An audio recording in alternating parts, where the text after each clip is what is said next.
The V8, a power plant, a pop culture icon, an American institution, the perfect blend of speed, power, noise, vibration, heart, and soul.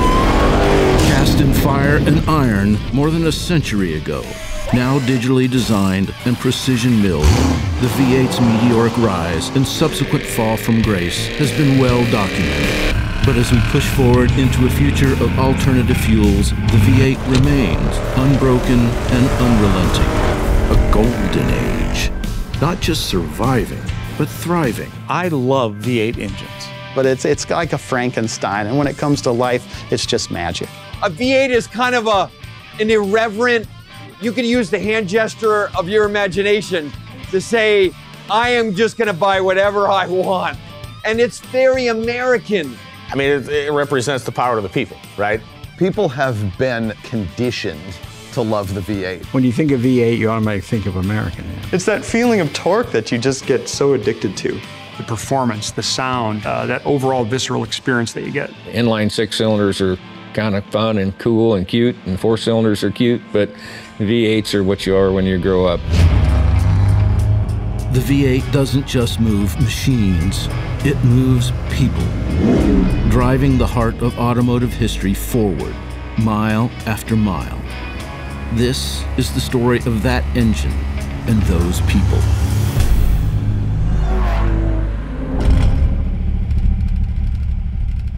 Do your best impression of a V8 sound. I don't want to hurt myself. I have a lot of interviews today, so I need to really take care of my throat here. Oh, I don't really make a V8 sound effect. I don't eat beans that often, so there's not any reason to really. Not that high pitched. I love the startup when you get that cold start and it kind of over revs and then settles in, right? So it would be kind of like a. And then it's, you know, it's like. Or the old quadrijet.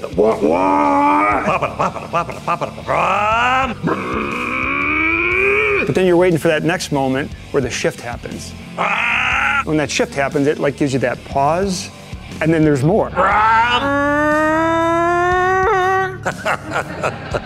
And that's, you know, 9,000 RPM, right? So, what does your favorite V8 engine sound like? Give us your best impression. Okay.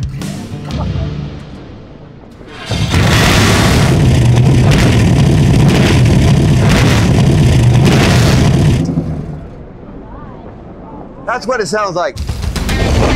I think the reason the V8 is so prevalent is because of its versatility. It's the only engine type that really hits your senses as hard as it does. It's almost physiological when you drive a V8. And I remember talking to an engineer that said that the way the human body works and the way you hear sound and frequencies, there's something about the human psyche that's just really comforting, and I just love it. It's a visceral experience. So from the time you turn the key, you hear the sound, you feel it resonate through your body. You know, you put young kids in a V8, you know, and they might not know anything about a car, but you'll see that smile come across your face. That was me, and it's why it's been such an important part of my life. I mean, they're special. I would say the best moments of my life have been around V8 engines. It's bizarre to be emotional about this, but it actually makes me emotional because I don't think of the engine, I think of the people. Whether it's hanging out with friends, watching people succeed at a racetrack. I know you guys through all this stuff. Like my friends, I know them and have relationships with them because of V8 engines, I guess I'd say. So that's my bizarrely emotional answer to that question. To American car culture, I think the V8 means everything, from drive-ins to camping, to towing, to speed, to motorsports, to everything. It's like up there with apple pie and hot dogs and baseball. I mean, it's part of Americana. I drove across the country before I had my license in a V8 notchback 65 Mustang. So that meant independence for me, becoming a man. I drove across the country without my parents' permission, knowing about it. From California to Michigan, I hand-built that V8. In fact, I lived in the back of the car for a while because I couldn't afford rent. I had to choose between redoing the motor and living in an apartment. So it meant my independence as a person. The V8 is so associated with American power and American, prestige and all that kind of thing. We didn't invent the V8, but it's a bit like Kleenex. It's not a type of tissue, it's a brand name. But since so many people use it, you just call it a Kleenex. So when you think of V8, you automatically think of American.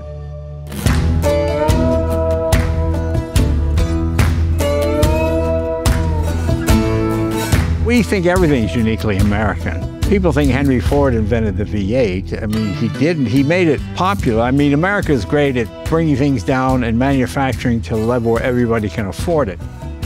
The first V8 engine came from a French aircraft design in 1904, an engine that soon garnered interest in Detroit, a burgeoning manufacturing center.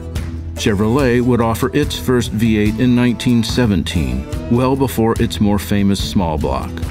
But by 1914, it would be Cadillac that offered the first mass-produced V8 for America, with its 5.1-liter L-head V8. The cars weren't all that economically viable for everyone, and yet it pointed the way forward.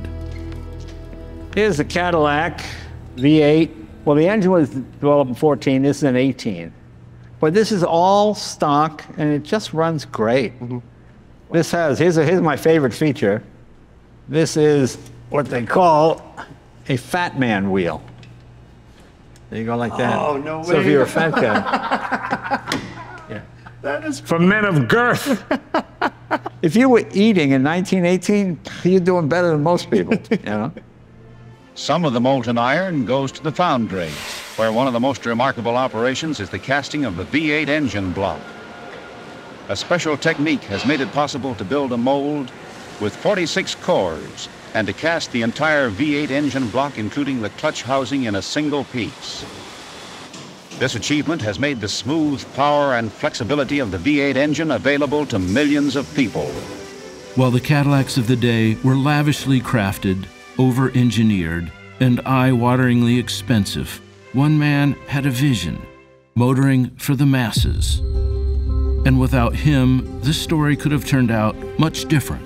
We came out with a flathead in '32. That was the most important part of the V8 history because it democratized. And when Bonnie and Clyde broke all those laws. Bonnie and Clyde, right? What did Bonnie and Clyde drive? What did Clyde Barrow write to Henry Ford? A letter telling him, I only steal your cars because of this engine. Yeah. Henry was able to make a cost-effective, easily reproduced V8 engine that was super reliable and had all kinds of potential for hot rodding and racing. If this, exploration of V8 history doesn't include some love ode to the flathead, what are we doing here? It wasn't the first, and it certainly wasn't the best, but it was mass production-wise, putting that horsepower into people's hands, it changed the whole game. The flathead Ford V8 is the reason all V8s are popular from that day until now. Interesting. Because that created the American hot rodder mentality that to get more power, I had to have 8 cylinders. And I swear that's the moment that hot rodding began. Henry Ford may have brought the V8 to the masses, but it wasn't until after the Second World War that the idea of taking them apart and optimizing them came into the mainstream. It all began with a band of guys from Southern California. One of them is Ed Iskandarian.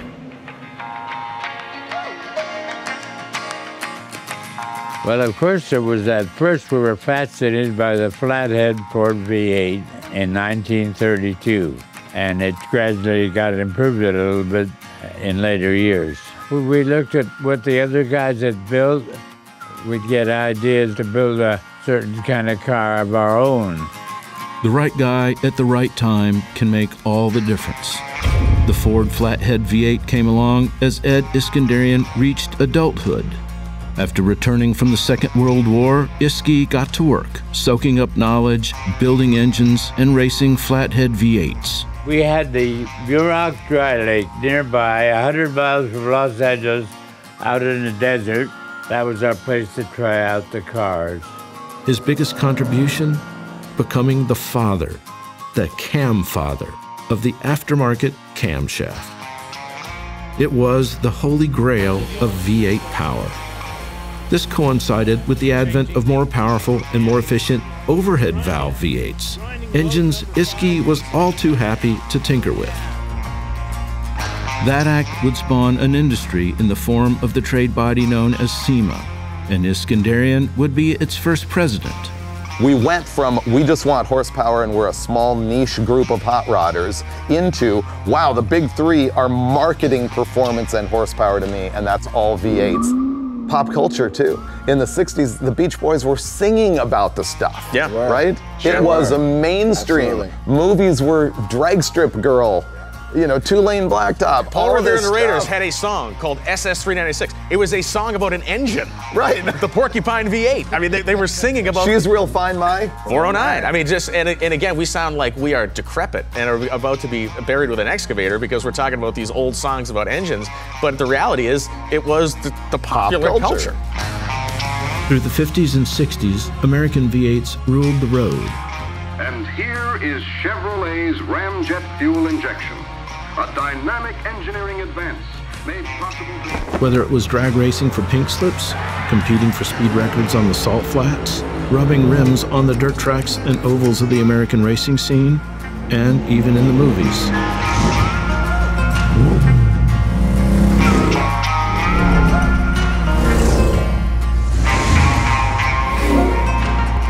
Nevertheless, as the culture shift of the 70s gained traction, the V8 began to fall from favor.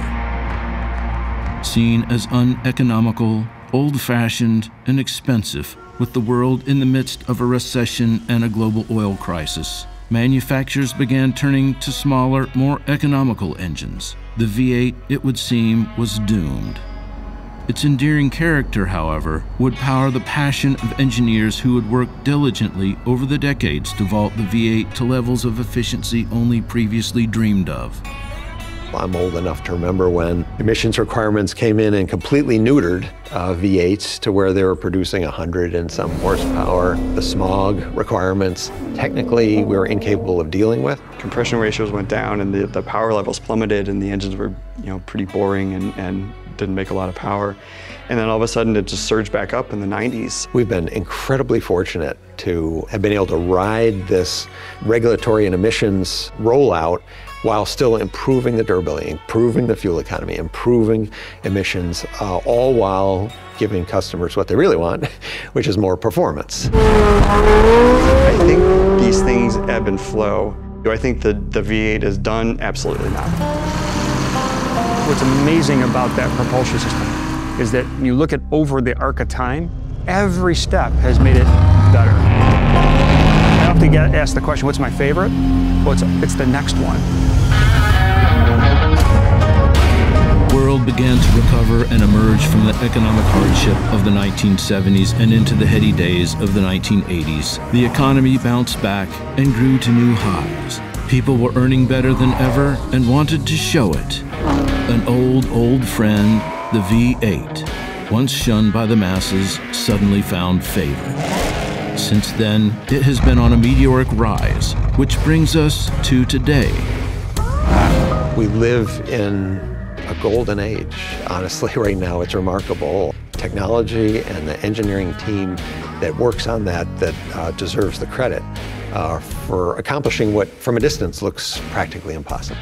The current V8s have more specific output and power density than anything that was available in the muscle car area. It is the heyday. I think the future is even brighter with things like electrification. As you hybridize V8s and you bring electric turbocharging to reduce turbo lag to V8s, you can make untold amounts of power while keeping the V8 reliable and clean.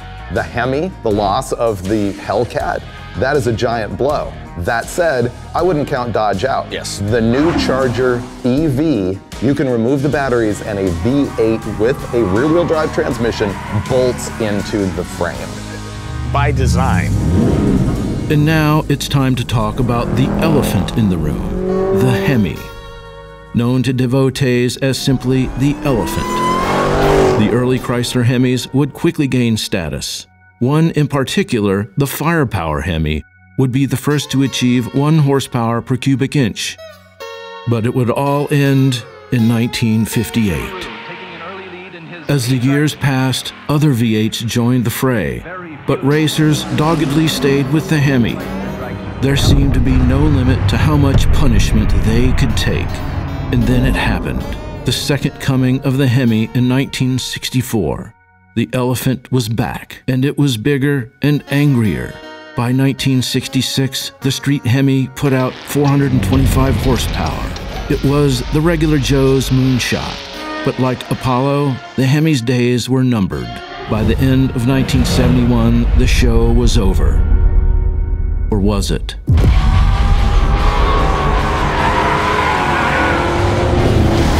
3 decades later, the ground would rumble once again.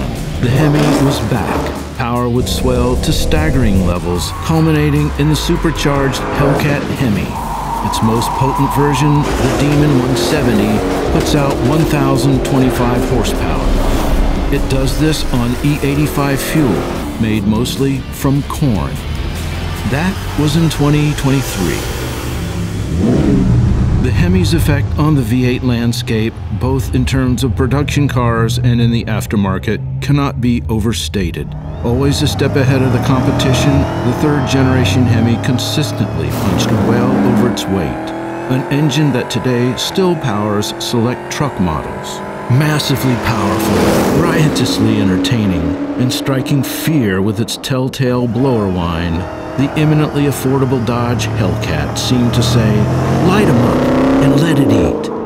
While Ford and Chevrolet continue the good fight, we wonder, could the Hemi return? After all, it disappeared twice before, only to return with a vengeance. Ford is about to launch the Mustang GTD, which has sort of their ultimate expression of the V8. It takes their V8 to a whole other level in terms of what's available for the street. They're taking racing technology, putting it in a Mustang that's a Mustang almost only in name. It's a race car, really. And it's not just designed for straight line performance, it's designed to be the ultimate handling Mustang with incredible racetrack capability. It's a car that I have had in my head for a couple decades. We wanted to have a vehicle that we could actually bring technology that's not legal in racing to the street. You know, like that new Mustang GTD with that rear window where you watch the suspension work. When you're driving, hey, look at that, bang! You know, you're watching the rear suspension in your rear view mirror. Hilarious. But you know, I ordered one of those. It's this incredible American icon, the Ford Mustang, transformed into a wild race vehicle. The next amazing car that I can think of on the horizon is the Corvette ZR1. The traditional American V8, it probably revs to maybe 6,500 RPM. It's a very deep sounding engine with a ton of torque. With the Corvette Z06 and the new ZR1, they're leaning into flat plane crankshafts and the high RPM experience that delivers. First of all, the ZR1's engine is the most powerful V8 ever put in a production sports car for the volume manufacturers. 1,064 horsepower, 5.5 liter, 8,000 RPM redline, twin turbo, just a technical marvel. People are going to be shocked when they think it's going to be this fire-breathing monster, but it's a well-rounded Corvette. It's just taken to the nth degree, just crazy, over-the-top, overwhelming performance capability. Ford's 7.3-liter Godzilla is another great engine. It's one that's extremely versatile. It's one that's used in commercial applications, truck applications, in the Super Duty truck. A lot of torque, a lot of power. But the exciting thing is Ford is offering it as a crate engine. And now people are taking that and putting it in classic Mustangs or Fox body Mustangs, Cobra kit cars, or anything else under the sun. Taking a 7.3-liter V8 and putting in something else is sort of one of our God-given rights. The V8 is such an institution, for American automakers especially. They've got to have a V8 in the lineup as long as they're making combustion engines. With new high-performance V8 offerings like GTD and ZR1, the future of the V8 seems secure. But what comes next? What's being done to ensure that the V8 lives on forever? Every aspect of the IC engine is under scrutiny. In a V8, friction, waste heat, and entropy consume as much as 80% of the energy stored in gasoline. In light of advancements in electric vehicles, this is a number which must be improved upon. And when it comes to the efficiency of V8 engines, we've only just begun to scratch the surface. When we think about a V8 engine or an engine in period, the last couple of years have been a rough year for the internal combustion engine. And I think largely because there's a misconception that these products are low tech. As a matter of fact, there's a significant amount of technology that goes into giving you a 400 horsepower V8 engine that'll last 200,000 plus miles. We do a lot of really, really cutting edge stuff in this building. The tolerancing that we're building these engines to allow for the longevity and the quality of the product are more akin to aircraft tolerances than engine tolerances of the past. Just behind me is one of our last aeroproofing stations that's fundamental to our process here at Windsor Engine Plant. The sound that you can hear is actually the start to the heartbeat of our engine. So essentially what we're doing is we're replicating the combustion and the thermocycling of an engine in a vehicle. However, we're not using any fuel. At this point, we're up to about 200 parameters that we monitor, and they all contribute to data being recorded, and we're able to use that data again to predict and understand current quality, as well as whether or not there is a shift in our data suggesting that we should be optimizing our process elsewhere. We make about 1,000 engines a day here in this plant. We also make about 1,000 engines at Essex Engine Plant. So between the two, the city produces about 2,000 V8s for Ford every single day. Yeah, I'd say that the V8 market is still really strong. Our manufacturers are still developing those products. But we are seeing, obviously, government intervention. I mean, we are seeing in the V8 world, hydrogen starting to come into play. There's synthetic fuels, there's biofuels, there's all these different technologies that continue to be innovated. That's what America was built on, innovation. And we should allow Americans, number one, to continue to innovate and look for new ways to make sure that from an environmental standpoint, we're clean, but innovation should prosper. I'm Norris Marshall. This is Blueprint Engines, and we're a performance crate engine manufacturer. We're still seeing products developed for V8 engines that have been around for 20 and 30 years. I mean, I can go to a Blueprint Engines and they're building every part brand new now. You know, it used to be the thought that you can't make horsepower anymore and still be emissions legal. Well, we've disproved that. Again, innovation takes hold. Our manufacturers see the challenge. They see the challenge that CARB and EPA and put in front of them, and they meet and exceed that challenge.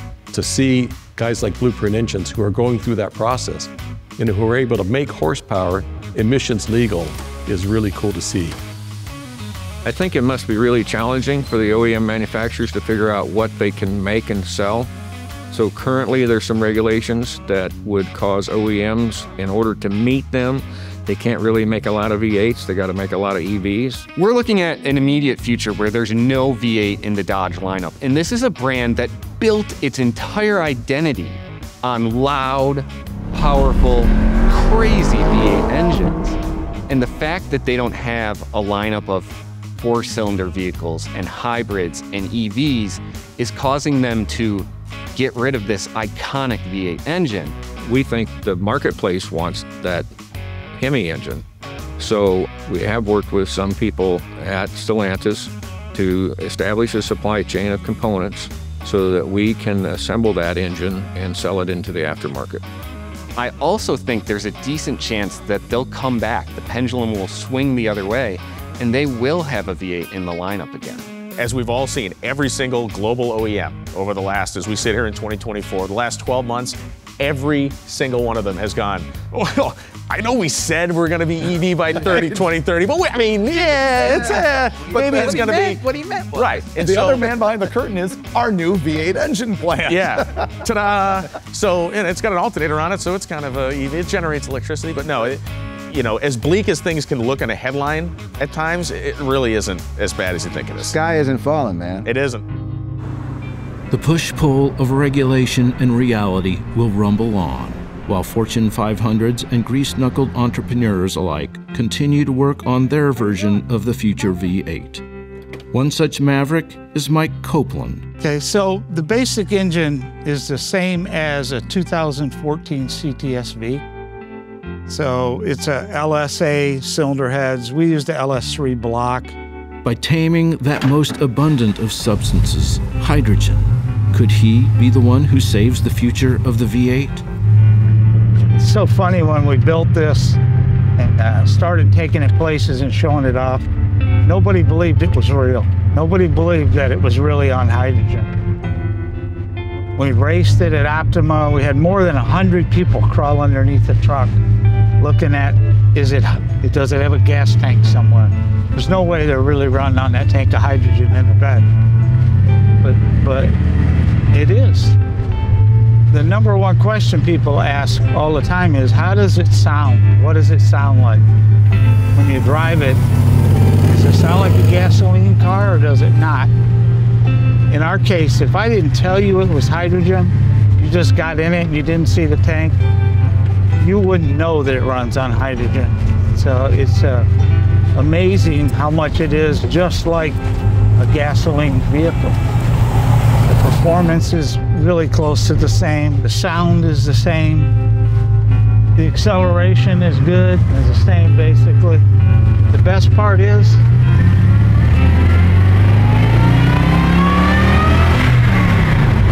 that supercharger whine. So I think we're going to see a little resurgence of V8s. I know Ford and GM are very committed to V8s yet. They keep improving the technology and making the engines more efficient and cleaner. So there's just like an unlimited amount of that that's possible. And then if you start talking about changing the fuel, it's a whole new ball game. You can change to renewables, you can change to hydrogen. All those things are being worked on. So I think the death of the V8 is maybe a little overstated. There's a lot of technology still that we can apply that we haven't done yet. There's opportunities with materials. Basically, we are far, far from done, not only producing V8s, but producing better, more powerful, more efficient V8s in the future. I mean, you spend 150 years perfecting one technology. It seems silly to throw it all away and replace it with something else when you can modify. Because nobody doesn't like the engine, you just don't like the fuel that it uses. Does the V8 have an expiration date? Everything does. I don't think in our lifetime. I think I'm going to see it all the way, even if it's just in my garage, until the end. You're asking me if a V8 has an expiration date. I'm here at the end of my career. I don't know what's going to happen. It's almost like saying, you know, does the advent of the automobile mean there'll never be horses again? You know, yes, it changes the environment. Things may look different in the future. I think there'll always be a market for V8s. And look, Jim Farley from Ford recently was like, we will build V8 engines until, you know, until like Charlton Heston holding the rifle and take it out of my cold dead hands. You know, Farley talked about that. He's an enthusiast racer. Yep. We're going to make a V8 as long as we can, because that's what Mr. Ford will want us to do. I fully expect that my 14-year-old son, who is looking at some of these old cars now, is going to be able to buy a car in 30, 40 years, and it's going to have a V8. You see the manufacturers that, you know, have taken the V8 to this pinnacle. You know, they keep pushing, and I have a belief that the V8, because of its configuration, because it works so well, we're going to see it go on to be an alternative to all these other engines, and probably the go-to engine for years to come. The technical challenges are known. The engineering is ongoing. Strategies like variable valve timing, displacement on demand, and direct injection are squeezing more power from a gallon of gas, and alternative fuels like ethanol, natural gas, and hydrogen are clean and renewable. And yet, gasoline will provide an all-important bridge to a future with more choices. The V8 built America, but can our love affair with it survive? Can EVs replace the visceral experience of a living, breathing V8? The answer lies with the new generation. One thing's for sure. Until then, the newest breed of V8s will march into the future, delivering ever more power and greater efficiency. You can count on that.